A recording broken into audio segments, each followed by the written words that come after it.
Hello viewers, welcome to my channel readers club with Smita. आज हम Napoleon Hill का book practical step to think and grow rich book का 10 chapter का first part पढ़ने जा रहे हैं। अपनी छठी इंद्रिय का विकास करें। छठी इंद्रिय बुद्धिमत्ता के मंदिर का द्वार है। लोग जैसे हैं अपने सबसे प्रबल विचारों और इच्छाओं की वजह से वैसे बने हैं। छठी इंद्रिया रचनात्मक कल्पनाशीलता का फल है। ये अवचेतन मन की वो शक्ति है जिसके जरिए असीम प्रज्ञा स्वेच्छा से संप्रेषण करती है, जिसमें इंसान की ओर से कोई कोशिश या मांग नहीं की जाती।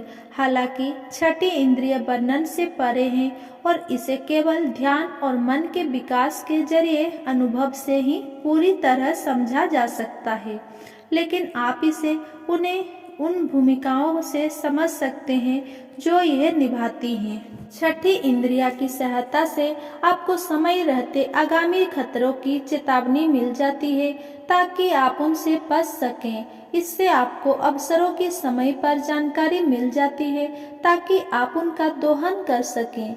छठी इंद्रिया संभवतः इंसान के सीमित मन और असीम प्रज्ञा के बीच संपर्क का माध्यम है। इस वजह से ये मानसिक और आध्यात्मिक दोनों का मिश्रण है। इसे वह बिंदु माना जाता है जिस पर इंसान का मन सर्वव्यापी मन से संपर्क करता है। छठी इंद्रिय के विकास के साथ एक असंरक्षक देवदूत आपकी सहायता करने और आपके काम करने के लिए आता है, जो आपके लिए बुद्धिमत्ता के मंदिर का द्वार खोल देगा। अगर आप इस अध्याय में बताए सिद्धांत को समझे बिना ये पुस्तक पढ़ लेते हैं तो भी आपको लाभ हो सकता है, खास तौर पर अगर आपका मुख्य उद्देश्य पैसा या अन्य भौतिक चीजें हासिल करना हो। छठी इंद्रिय पर यह अध्याय इसीलिए शामिल किया गया है क्योंकि यह पुस्तक एक समग्र दर्शन पेश करने के लिए तैयार की गई है, जिससे इंसान किसी गलती के बिना जीवन से मनचाही चीजें हासिल करने की ओर बढ़ सके। इच्छा समुची उपलब्धि का शुरुआती बिंदु है। अंतिम बिंदु ज्ञान का वह रूप है जो समझ की ओर ले जाता है। खुद की समझ, दूसरों की समझ, प्रकृति के नियमों की समझ, पहचान और खुशी की समझ। इस तरह की समझ तभी पूर्ण होती है जब छठी इंद्रिय के सिद्धांत से परिचय हो और इसका इस्तेमाल हो। इसीलिए ये सिद्धांत इस दर्शन में शामिल किया है ताकि उन सभी लोगों को लाभ हो सके जो पैसे के अलावा दूसरी चीजें हासिल करना चाहते हैं। पिछले अध्याय से आपको यहाँ तक कदम दर कदम अंतिम सिद्धांत तक लाया गया है। अगर आपने अब तक बताई हर सिद्धांत में महारत हासिल कर ली है तो अब आप बिना संदेह किए यहाँ किए दावों को स्वीकार करने के लिए तैयार हो चुके हैं। अगर आप दूसरे सिद्धांतों में माहिर नहीं हुए हैं तो आपको ऐसा कर लेना चाहिए, तभी आप ये निश्चित रूप से तय कर सकते हैं कि इस अध्याय में किए गए दावे सच्चे हैं या झूठे। चमत्कारों में विश्वास नहीं। लेखक चमत्कारों में विश्वास नहीं करता क्योंकि उसके पास प्रकृति का पर्याप्त ज्ञान है, जिसकी बदौलत वो समझता है कि प्रकृति कभी अपने स्थापित नियमों से नहीं भटकती है। इसके कुछ नियम तो इतने अबूझ है कि उनके परिणाम कई बार चमत्कार जैसे लगते हैं। छठी इंद्रिय वह औजार नजर आती है जिसकी बदौलत इंसान असीम प्रज्ञा को ढालकर वो उत्पन्न करने में सक्षम होता है, जिसे अक्सर चमत्कार कहा जाता है।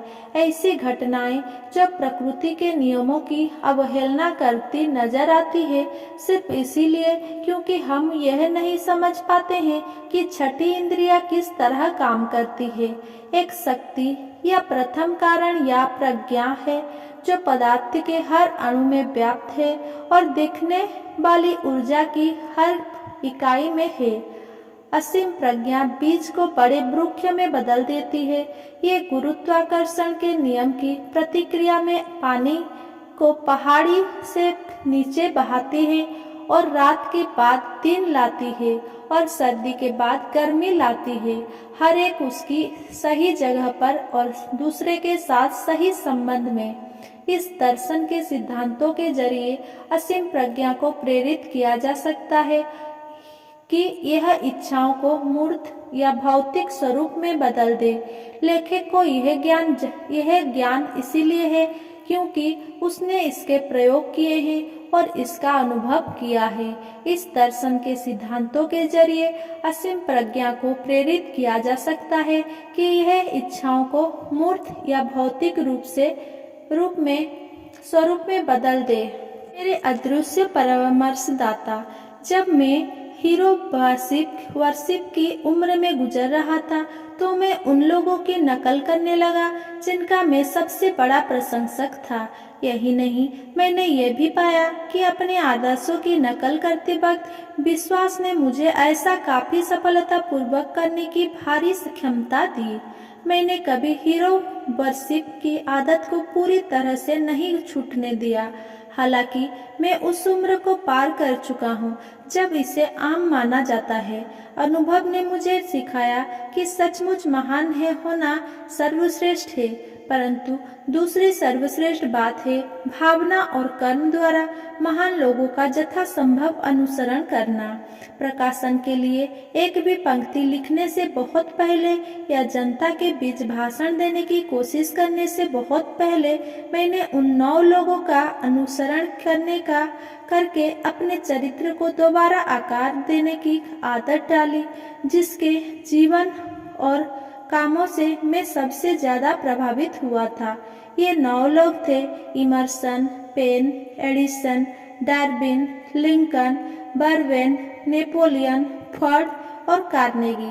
कई सालों तक हर रात में उन लोगों के समूहों के साथ काल्पनिक परामर्श बैठकें करता रहा जिन्हें मैं अपने अदृश्य सलाहकार कहता हूँ। तरीका यह था, हर रात सोने से ठीक पहले मैं अपनी आंखें बंद कर लेता था और अपनी कल्पना में इन लोगों को अपने साथ एक परामर्श मेज के चारों तरफ बैठता देखता था। यहाँ मुझे न सिर्फ उनके साथ बैठने का अवसर मिलता था जिन्हें मैं महान समझता था, बल्कि मैं उस समूह में सबसे प्रभावशाली व्यक्ति भी था क्योंकि मैं उसका चेयरमैन था। इन रात्रिकालीन बैठकों की कल्पना करने के पीछे मेरा बहुत ही निश्चित उद्देश्य था। मेरा लक्ष्य अपने चरित्र को दोबारा ढालना था ताकि यह मेरे काल्पनिक सलाहकारों के चरित्र का सम्मिश्रण बन जाए। मैंने जीवन में जल्दी ही सीख लिया था कि अगर मैं अज्ञान और अंधविश्वास के माहौल में जन्म लेने की बाधा को पार करना चाहता था तो मुझे ऊपर बताए गए तरीके से स्वैच्छिक पुनर्जन्म का काम करना होगा। आगे क्या हुआ जानने के लिए मेरे साथ जुड़े रहिए। आगे का वीडियो में वो मिलेगा। अगर मेरा वीडियो पसंद आया हो तो मेरा वीडियो को लाइक, कमेंट, शेयर करें एंड मेरा चैनल को सब्सक्राइब